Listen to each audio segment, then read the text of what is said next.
The protagonist of the show is a peculiar girl named Wednesday Addams. Despite being only 13, the little girl barely shows any emotions and has a weird obsession with death. She is also infamous for wearing black and white gothic clothing, which everyone finds strange. In the first scene, Wednesday arrives at her high school with a creepy look on her face. Inside her locker, she finds her brother Pugsley bound with an apple in his mouth. As she shoves him out, suddenly, Wednesday has a vision wherein she sees who tortured her brother. Here, we get to know that she is not a normal child. Wednesday has the ability to see someone's past as well as their future just by touching them. Once she finds out that a group of bullies from the swim team are behind this, she walks into the swimming room with 2 bags full of piranhas. Then she casually unleashes the bloodthirsty piranhas in the pool. As the bullies swim for their lives in horror, Wednesday makes it clear that nobody picks on her brother except her. Cut to the next scene. We are introduced to Wednesday's parents, Morticia and Gomez. The two are fed up with their daughter's shenanigans and have decided to send her to the prestigious Nevermore Academy. It turns out that all students in this academy have supernatural abilities, and they are taught lessons on how to control them. Morticia and Gomez are also alumni of the same academy, which indicates that they too have superpowers. Meanwhile, a hiker embarks on a solo journey through the woods near the Nevermore Academy. Unfortunately, after just a few minutes, an unknown creature attacks him and finishes him off. The local sheriff finds the mutilated body later and begins surveying the area. Surprisingly, we learn that this grisly murder isn't the first of its kind. There have been numerous similar incidents as of late. Next, Wednesday arrives at the academy and meets Principal Larissa Weems, who seamlessly runs Nevermore. She introduces her to her roommate Enid, a werewolf, who's the polar opposite of Wednesday in every way imaginable. Enid is a down-to-earth girl with vibrantly colored decorations on her side of the room, while Wednesday loves all things black and goth. Later, Enid gives Wednesday a grand tour of the academy while pointing out the main school groups: Fangs, Furs, Stoners, and Scales. Fangs are vampires, Furs are werewolves, Stoners are potheads, gorgons with snakes on their heads, and Scales are sirens who have the ability to manipulate people. Enid also shows her the most popular girl in school, Bianca Barclay, a gorgeous siren, and her ex-boyfriend Xavier Thorpe, a death artist who can transform his drawings into reality. Meanwhile, as the Addams family departs in their car, Gomez releases Thing, a chopped-off living hand. Thing is tasked with keeping watch over their daughter. The following day, Wednesday joins fencing class, where she is pitted against the impressive Bianca. After a bit of back and forth, the girls end up with equal points, so they decide to remove their masks and fight until someone draws blood first. Soon enough, a brutal battle erupts, with both of them matching each other stride for stride. However, at the end, Bianca ultimately emerges victorious when she slashes a small cut on Wednesday's cheek. Later, as Wednesday exits the infirmary after getting patched up, she is almost crushed to death by a falling stone gargoyle. Luckily, the death artist, Xavier, arrives just in time and pushes her out of the way. Shortly after, Wednesday returns to her room, but she suspects that someone is watching her. Hence, she searches the room and eventually finds the hand, Thing. Realizing that it's her parents' doing, Wednesday threatens the hand to be loyal to her, or else she will lock him up in a drawer. Terrified, Thing vows to be faithful. Due to Wednesday's piranha prank, she has to take mandatory therapy sessions. So, Principal Larissa drives her to her therapy session in Jericho, a small town outside of Nevermore. She meets her therapist, but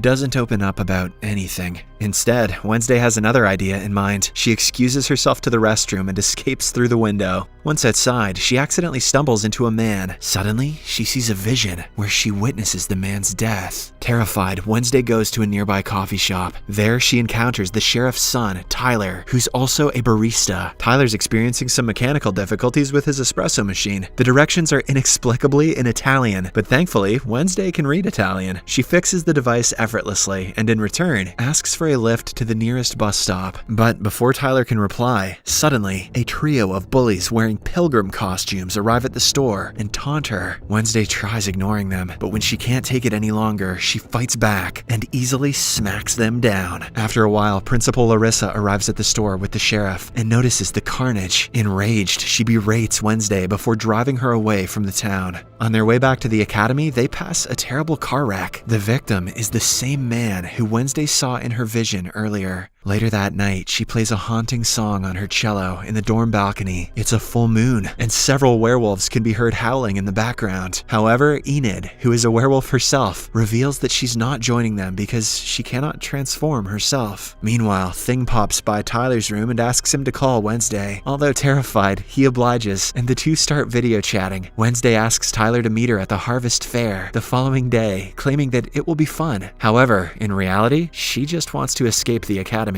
While at the fair, we see Larissa watching over Wednesday like a hawk. Despite this, the goth teenager somehow manages to catch up with Tyler. The two almost escape the place, but just then, Wednesday stumbles into one of her classmates, Rowan. He immediately runs into the woods, and since Wednesday touched him, she has a vision. Rowan has been brutally mauled to death by someone. Terrified, she has a change of heart and goes after him to impart the news. But before she can say anything, Rowan uses his telekinesis ability and secures her high up in a tree. He then reveals that his mother, a powerful seer, envisioned Wednesday destroying the Nevermore Academy 25 years ago. Hence, Rowan believes that he has to kill her before anything bad can happen. He then starts choking her telekinetically. Geez, at least buy her telekinetic dinner first. But suddenly, a massive monster leaps in, tears Rowan apart, and vanishes into thin air. Wednesday stands over his mutilated body and sees the illustration his mother supposedly drew of her. Soon after, police officers, led by the sheriff, begin looking for Rowan's body, but are unable to find it. As expected, the sheriff does not believe Wednesday's statement about a monster attacking Rowan and thinks it was a Nevermore student instead. An officer disrupts their conversation, and surprisingly, we see Rowan, who is very much alive. When Wednesday arrives at her room, she notices that her roommate Enid is too preoccupied with the Poe Cup competition, an annual boat riding game. Later, she tries talking to Rowan, but Principal Larissa informs her that she has been expelled for a reason she can't share. As a result, Wednesday reverts to Plan B and asks Thing to keep an eye on Rowan. The scene then cuts to Rowan, who has arrived at the train station, with Thing following closely behind. After observing the surroundings, he covertly heads to the restroom and changes his appearance into that of an old man. Unfortunately, Thing loses track of him and misses this transformation. Later, the old man changes to Principal Larissa. This reveals that she is actually a shapeshifter, and for some reason, she is covering up Rowan's murder. Left with no options, Wednesday ventures into the woods to look for Rowan's murder clues. She is accompanied by Tyler, who is stalking his dad. After a while, she finds Rowan's glasses, and as she picks them up, she has a vision. In the vision, she sees a purple book from which Rowan got the drawing. Wasting no time, Wednesday confronts her class teacher about the book, and the latter reveals that it belonged to an old student society called the Nightshades. However, the society has long since disbanded. After school, Wednesday sneaks into Rowan's room to look for the book. She finds a mask underneath his bed, but before she can leave, Xavier arrives. It turns out he is Rowan's roommate. Wednesday quickly hides under the bed, and right then, Bianca also arrives to visit her ex. She overhears their conversation and learns that Bianca is planning to crush Enid in the upcoming boat riding competition. Hence, as soon as she returns to her room, Wednesday decides to help Enid by joining the competition so that they can take Bianca down. The next day, Wednesday and Enid gear up for the competition. As there are no rules, it is all fair game, and Bianca is using this to her advantage. There are 4 teams, and the game is that they have to row their boat to a destination and back. Whoever is the first one to arrive at the finish line without being knocked out in the lake is declared the winner. As the contest begins, Bianca hints at one of her friends, who is ready to sabotage the other boats. The friend, who turns out to be a mermaid, dives into the lake and destroys one of the boats, knocking the team out. Thankfully, Wednesday and Enid are prepared, so with the help of Thing, they manage to capture the mermaid. However, during the contest, Wednesday has another vision. This time, she sees a blonde hair version of herself, and that version tells her she is the key. Confused, Wednesday snaps into reality, only to find that Bianca's team is leading the race. Unwilling to give up, she and Enid decide to play dirty. They use Bianca's underhand methods against her, and finally win the competition. With this, a non-siren team has won the esteemed competition for the first time in 4 decades.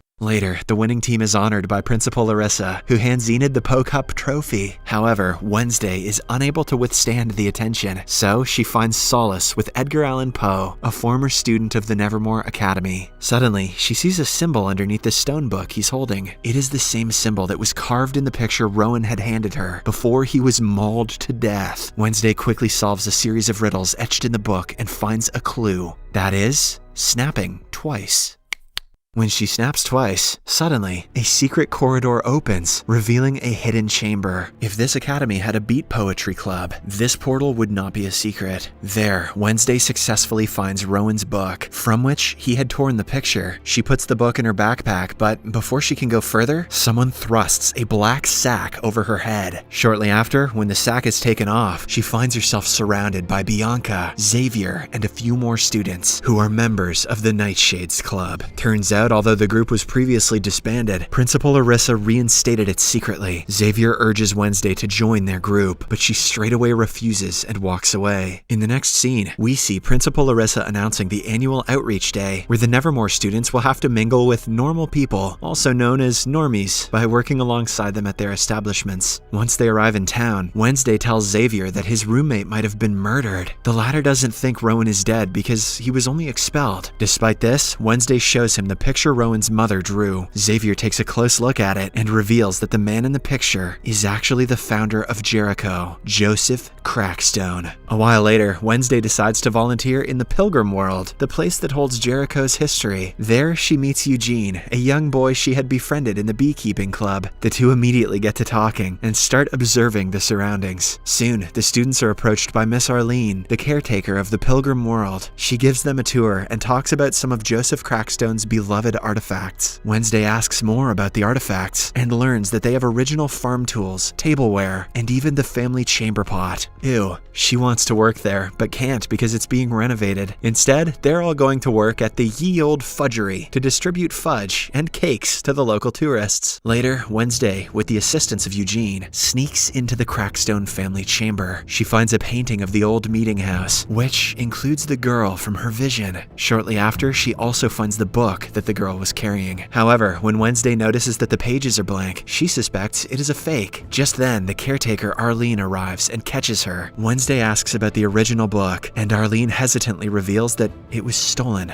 last month. Later, Tyler and Wednesday reunite at the coffee shop. The latter inquires about Joseph Crackstone, and Tyler reveals that what is left of the original meeting house is out in the woods. It is pretty much a ruin, and meth heads use the place as a crash pad. Immediately, Wednesday and Thing enter the woods in search of Joseph Crackstone's place. They eventually find it and come across a homeless man, but Thing chokes him and scares him away. What the hell, Thing? Suddenly, Wednesday experiences a vision. This time, she travels 400 years into the past. We see the blonde girl she encountered in the earlier vision. There are villagers who are encircling the girl as they call her the Devil's Spawn. Soon, Joseph Crackstone arises from the crowd and calls her Goody Adams. He accuses her of being a witch and condemns her to die in a barn stuffed with other accused folk, including her mother. In turn, Goody also accuses them of stealing their land, slaughtering the innocent, and robbing them of their peaceful spirit. Enraged, Joseph stares at her for a while and then sets the barn ablaze. Goody tries to free her mom, but all her efforts are in vain. At last, when there is no hope left, she escapes via a trap door. Meanwhile, Wednesday observes all of this in the barn with them. Goody soon runs up to her and claims that Joseph won't cease his crusade until he's killed them all. With this revelation, Wednesday wakes up from her lengthy vision and explains everything to Thing. I think we found someone who it's cool for you to choke, Thing. Suddenly, they see the same monster that killed Rowan lurking behind them. Wednesday runs after it in the rain, but can't keep up. Hence, she follows the footprints, which strangely start transforming into a human's. This reveals that the monster is actually a human. Right then, she runs into Xavier and tells him what she saw. He wants to look at the tracks, but the rain has already washed them away.